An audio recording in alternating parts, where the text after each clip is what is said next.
Hello students, आज हम फिर वेक्टर से रिलेटेड बहुत सी इंपॉर्टेंट चीज़ों को समझने जा रहे हैं। लेकिन सबसे पहले हम समझेंगे डिस्प्लेसमेंट वेक्टर को।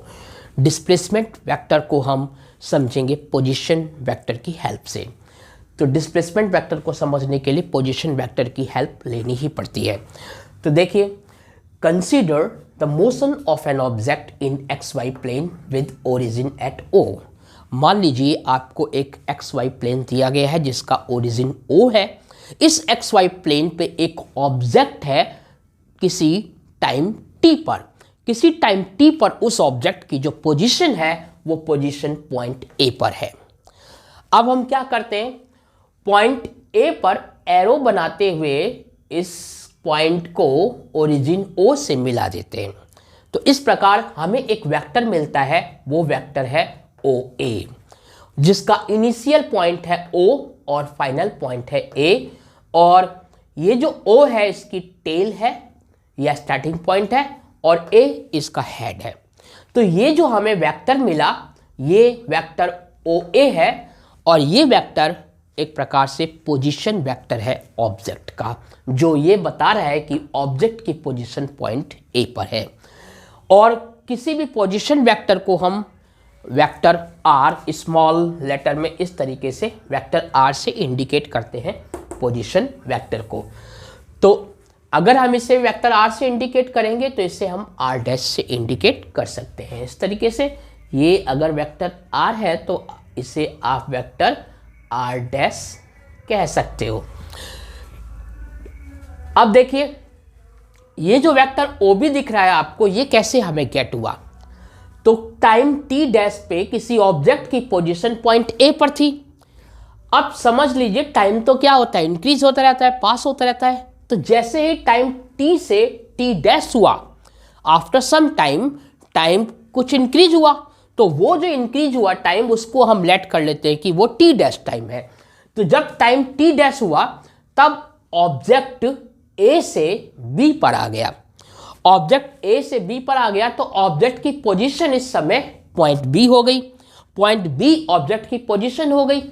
अब इसको भी हम क्या करते हैं, बी पे एरो ड्रॉ करके हम इस पॉइंट बी को ओरिजिन ओ से मिला देते हैं।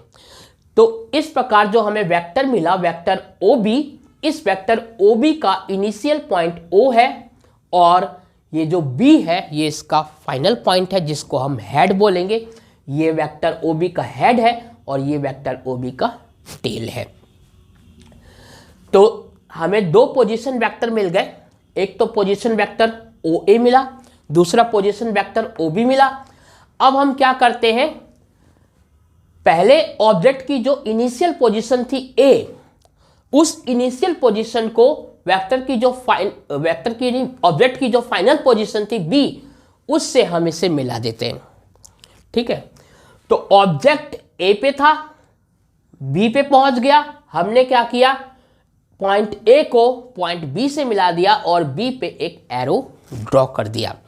तो इस प्रकार हमें एक वेक्टर गेट हो गया। ये वेक्टर हुआ A B, vector A B मिल गया हमें। तो वेक्टर ए बी आपका डिस्प्लेसमेंट वेक्टर होगा। वेक्टर ए बी यहां पे डिस्प्लेसमेंट वेक्टर है। क्यों डिस्प्लेसमेंट वेक्टर है, क्योंकि डिस्प्लेसमेंट क्या होता है, इनिशियल पोजीशन से फाइनल पोजीशन के बीच की स्ट्रेट डिस्टेंस को डिस्प्लेसमेंट कहते हैं, जिसमें इनिशियल से फाइनल की ओर उसकी डायरेक्शन होती है। तो यहां पे ए बी एक डिस्प्लेसमेंट वेक्टर है जो अपनी डायरेक्शन पॉइंट ए से पॉइंट बी की ओर बता रही है, स्ट्रेट डायरेक्शन। तो ए बी डिस्प्लेसमेंट वेक्टर हमको गेट हो गया। तो इस तरीके से हम डिस्प्लेसमेंट वेक्टर गेट करते हैं।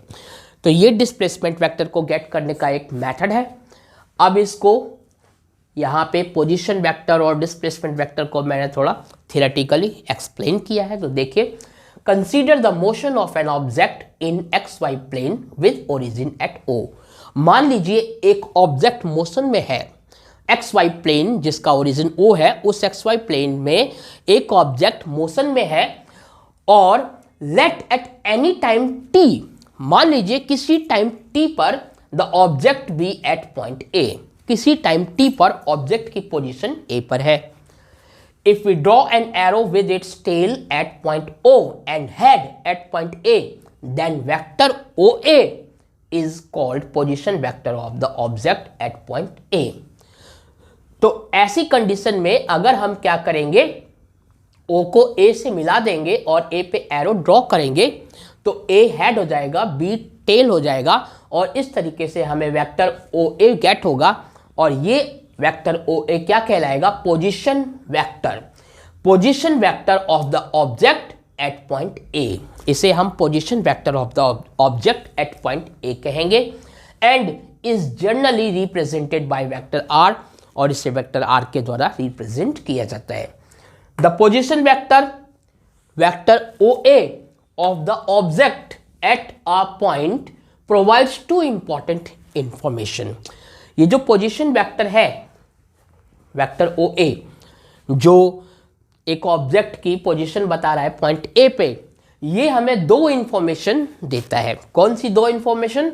First, it tells the straight line distance of the object from the origin और द स्टार्टिंग पॉइंट। ओरिजिन से ये हमें एक स्ट्रेट लाइन डिस्टेंस देता है ऑब्जेक्ट की, या बताता है। ये जो पोजीशन वेक्टर है OA, ये पोजीशन वेक्टर ऑब्जेक्ट की ओरिजिन से स्ट्रेट लाइन डिस्टेंस को बताता है। एंड सेकंड बात है, it tells the direction of the position vector of the object with respect to the origin. ये ओरिजिन के रिस्पेक्ट में पोजीशन वेक्टर की डायरेक्शन भी बताता है। तो इस तरीके से डायरेक्शन और डिस्टेंस दो चीजों को इंडिकेट कर रहा है पोजीशन वेक्टर। अब मान लीजिए let at time T dash, मान लीजिए कुछ समय आगे गुजरा, इंक्रीज हुआ टाइम, थोड़ा टाइम बढ़ा, तो वो टाइम टी डैश है। आफ्टर सम टाइम जो टाइम हुआ वो टी डैश है। Let at time T dash the object reach at point B. मान लीजिए जब टाइम टी डैश हुआ तो ऑब्जेक्ट पॉइंट बी पर पहुंच गया।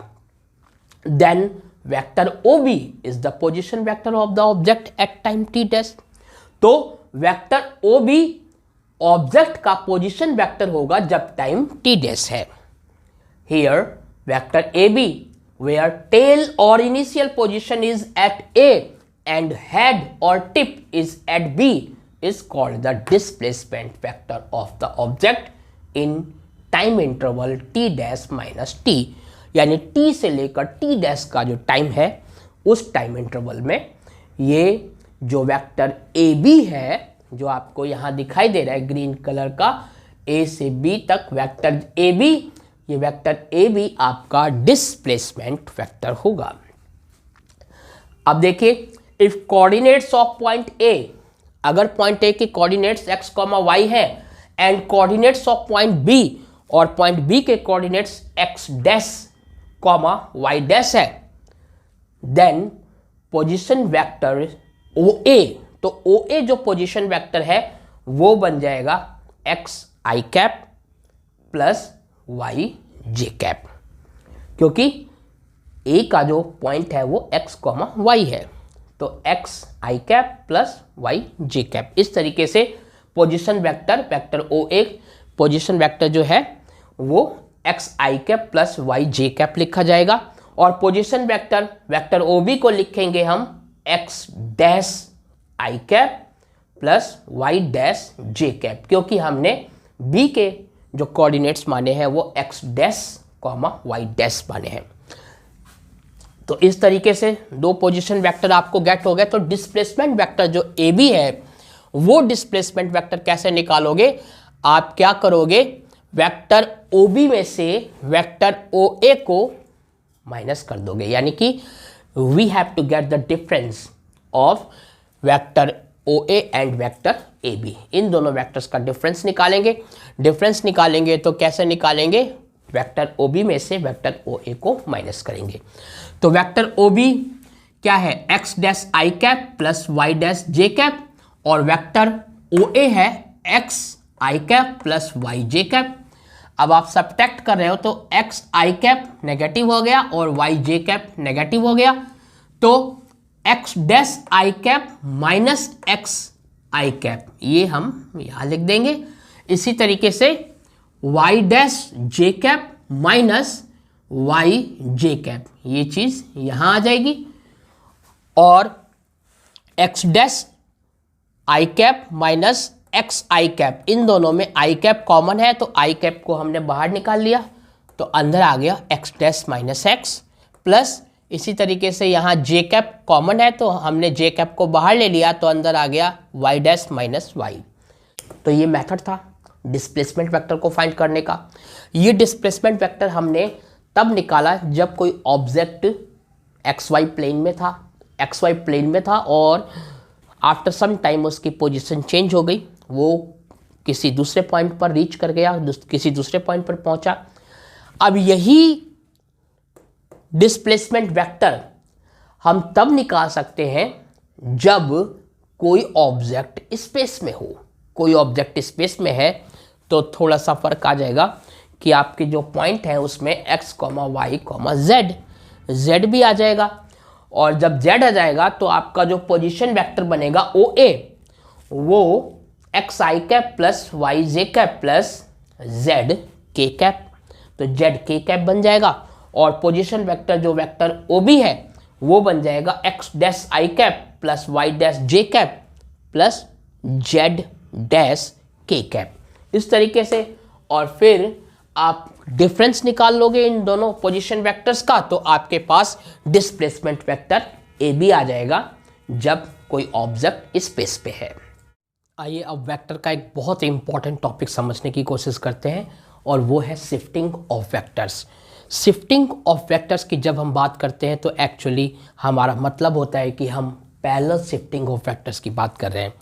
तो शिफ्टिंग ऑफ वेक्टर्स का क्या मतलब है? शिफ्टिंग ऑफ वेक्टर्स का मतलब है कि एक वेक्टर को एक प्लेस से उठाकर या ड्रैग करके दूसरे प्लेस पे ले जाना। और जब ये प्रोसेस किया जाता है, यानी जब शिफ्टिंग का प्रोसेस किया जाता है, तो वह शिफ्टिंग पैरेलल होनी चाहिए, यानी पैरेलल शिफ्टिंग ऑफ वेक्टर्स ही मान्य है।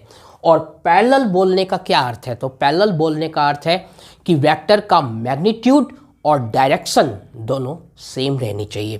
यहाँ पे पैरेलल शिफ्टिंग ऑफ वेक्टर्स तभी मान्य होगा जब एक वेक्टर को शिफ्ट करते समय उसका मैग्नीट्यूड और उसकी डायरेक्शन बिल्कुल भी चेंज ना हो। तो देखिए पैरेलल शिफ्टिंग ऑफ वेक्टर्स को किस तरीके से डिफाइन करेंगे।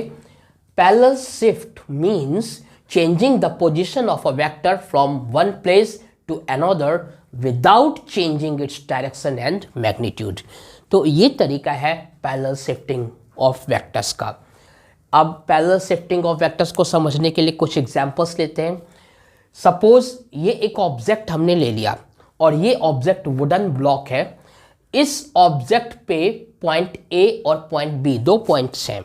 पॉइंट A पे एक फोर्स एक्ट कर रहा है 20 न्यूटन का, 20 न्यूटन का एक फोर्स एक्ट कर रहा है। तो वेक्टर F ये वेक्टर है। अब इस वेक्टर को हम पैरेलली पॉइंट A से पॉइंट B पे शिफ्ट कर देते हैं। तो जब हमने इस फोर्स को उठा के यहाँ पे शिफ्ट कर दिया पॉइंट B पे, तो शिफ्ट करते समय हमने देखा कि इस वेक्टर की जो लेंथ है वही लेंथ रहनी चाहिए, प्लस इस वेक्टर की जो डायरेक्शन है वही डायरेक्शन इस वेक्टर की रहनी चाहिए।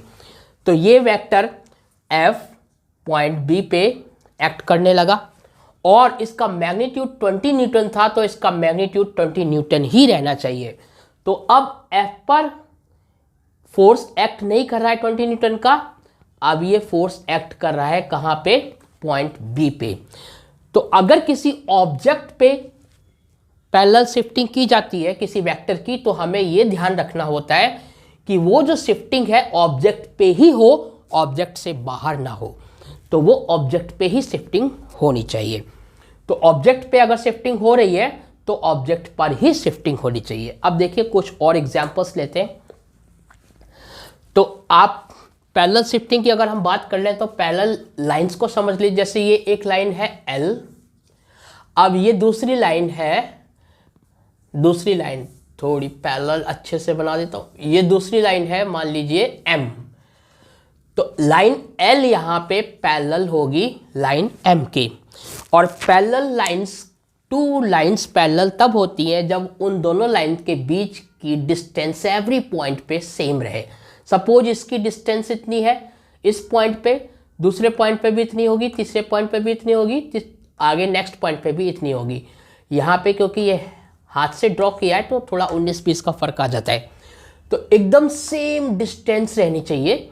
अब सेम डिस्टेंस है, टू पैरेलल लाइंस के बीच की अगर डिस्टेंस एवरी पॉइंट पे सेम है तो वो लाइंस दोनों पैरेलल होती हैं। ये तो पैरेलल लाइंस की डेफिनेशन हो गई। लेकिन जब हम पैरेलल शिफ्टिंग की बात करते हैं तो पैरेलल शिफ्टिंग देखिए, इस वेक्टर को, वेक्टर ए को, अगर हम वेक्टर ए को शिफ्ट कर रहे हैं, मान लीजिए इस वेक्टर को हमें शिफ्ट करना है, तो हम इसको यहाँ से उठाकर इस तरीके से यहाँ पे भी शिफ्ट कर सकते हैं। अब यहाँ पे जब आप शिफ्ट कर रहे हो तो इसकी लेंथ सेम रहनी चाहिए और डायरेक्शन भी सेम रहनी चाहिए। तो वेक्टर ए अब इस जगह पे आ गया है और यहाँ से ये वेक्टर ए हट गया है। यहाँ पे वेक्टर ए नहीं है, यहाँ से वेक्टर ए को मैंने यहाँ पे शिफ्ट कर दिया, तो इस प्लेस पे शिफ्ट कर दिया। तो आप कहोगे ये पैरेलल तो है नहीं, ये पैरेलल तो नहीं है, लेकिन पैरेलल शिफ्टिंग ऑफ वेक्टर्स की डेफिनेशन के अकॉर्डिंग तो ये पैरेलल शिफ्टिंग है। क्योंकि पैरेलल शिफ्टिंग ऑफ वेक्टर्स क्या कहता है? पैरेलल शिफ्टिंग ऑफ वेक्टर्स कहता है कि वेक्टर की डायरेक्शन सेम रहनी चाहिए शिफ्टिंग के दौरान।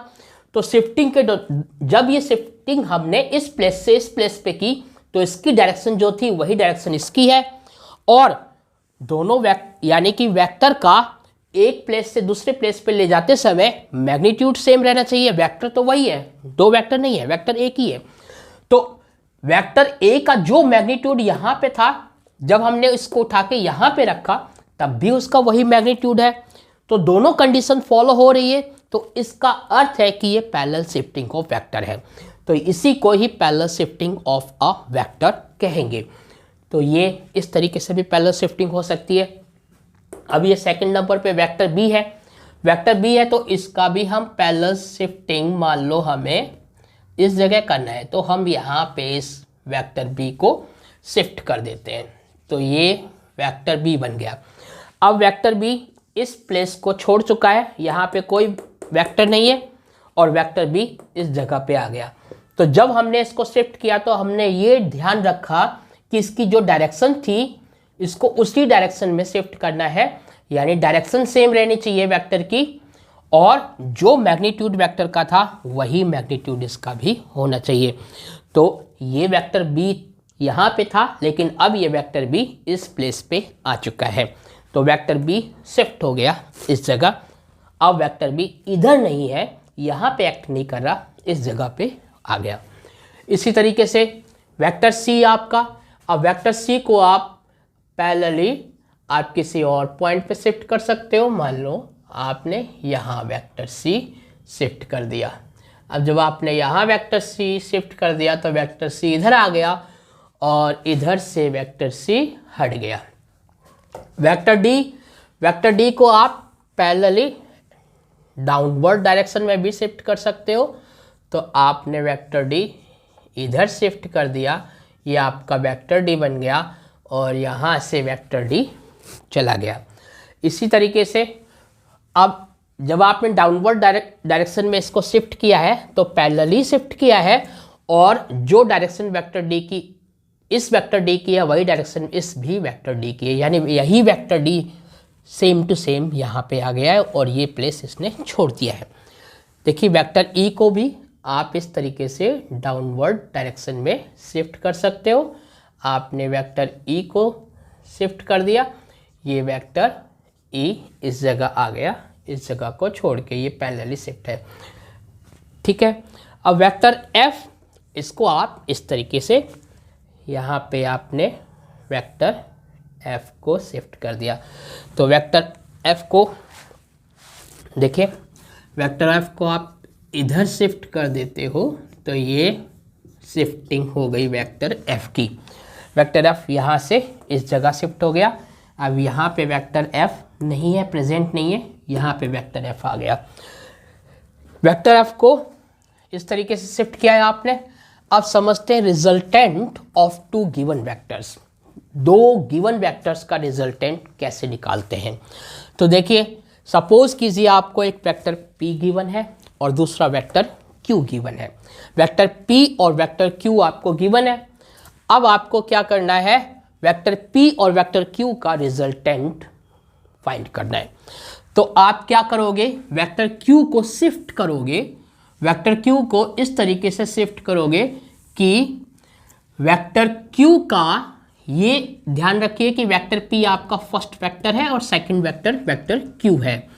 तो आप वेक्टर P में वेक्टर P और वेक्टर Q को ऐड कर रहे हो, तो आप वेक्टर Q को शिफ्ट कर रहे हो और वेक्टर Q का जो टेल है वो वेक्टर P के हेड या टिप से आप मिला दोगे। तो इस तरीके से आपने वेक्टर Q को शिफ्ट कर दिया,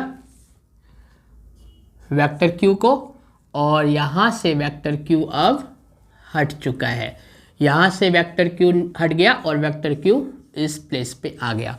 यानी वेक्टर Q का जो टेल है वो वेक्टर P के हेड से ज्वाइन हो गया। अब वेक्टर P और वेक्टर Q का आपको रिजल्टेंट फाइंड करना है। तो वेक्टर P फर्स्ट वेक्टर है, ये वेक्टर P का क्या है, इनिशियल पॉइंट, स्टार्टिंग पॉइंट, ये इनिशियल पॉइंट है। और वेक्टर P फर्स्ट वेक्टर है, ये सेकंड वेक्टर है, ये सेकंड वेक्टर का क्या है, ये टिप है यानी हेड है। तो ये फाइनल पॉइंट हो गया। अब क्या करोगे आप इनिशियल पॉइंट को फाइनल पॉइंट से ज्वाइन कर दो और वेक्टर आपको एक और मिल गया। ये जो आपको वेक्टर मिला है, सपोज कीजिए ये वेक्टर R है, ये वेक्टर R ही resultant of vector P and vector Q है। तो यहाँ पे resultant of vector P and vector Q vector R है और वेक्टर R इक्वल होगा vector P plus vector Q के। Mathematically we can write magnitude of vector R, I mean magnitude of resultant of vector R is equal to magnitude of vector P plus magnitude of vector Q, और you can say that modulus of vector R is equal to modulus of vector P plus modulus of vector Q। ये mathematically resultant है। तो resultant of vector को हम find करते हैं किस rule से, triangle law of vector addition के रूल से। यही triangle law of vector addition भी है। वैसे triangle law of vector addition को हम और डिटेल्ड में समझेंगे नेक्स्ट वीडियो में। तो अभी मैं बात कर रहा हूँ सिर्फ किसकी, resultant of two given vectors की। तो इस तरीके से हम टू गिवन वेक्टर्स का रिजल्टेंट फाइंड करते हैं। देखिए, मान लीजिए आपको वेक्टर P और वेक्टर Q इस तरीके से दिया हुआ है, तो आप क्या करोगे, वेक्टर Q को शिफ्ट करोगे इस तरीके से कि वेक्टर Q का टेल और वेक्टर P का हेड दोनों कोइंसाइड हो जाए। तो आपने वेक्टर Q यहाँ पे शिफ्ट कर दिया और यहाँ से वेक्टर Q आपका हट गया है। अब वेक्टर P ये first vector, vector Q second vector, vector P का हेड और वेक्टर Q का टेल ये दोनों मिल गए हैं एक पॉइंट पे। तो अब क्या करना है आपको, इनिशियल पॉइंट को फाइनल पॉइंट से ज्वाइन कर देना और ये एरो लगा देंगे, तो ये एक वेक्टर बन गया नया। ये जो नया वेक्टर बना है ये resultant of vector P and vector Q होगा। It means resultant vector R is equal to vector P plus vector Q, और mathematically you can write modulus of vector R is equal to modulus of vector P plus modulus of vector Q। इस तरीके से resultant of two vectors find करते हैं। So thank you very much for watching this video. Next video में हम vectors से related और भी बहुत सी इंपॉर्टेंट चीज़ों को सीखेंगे और जानेंगे कि वेक्टर कितना इम्पॉर्टेंट है फिजिक्स की दुनिया में, मैथ्स की फील्ड में। पढ़ते रहिए, फिजिक्स को इंटरेस्ट के साथ पढ़ते रहिए। फिजिक्स बहुत ही ईजी चीज़ हो जाएगी आपके लिए।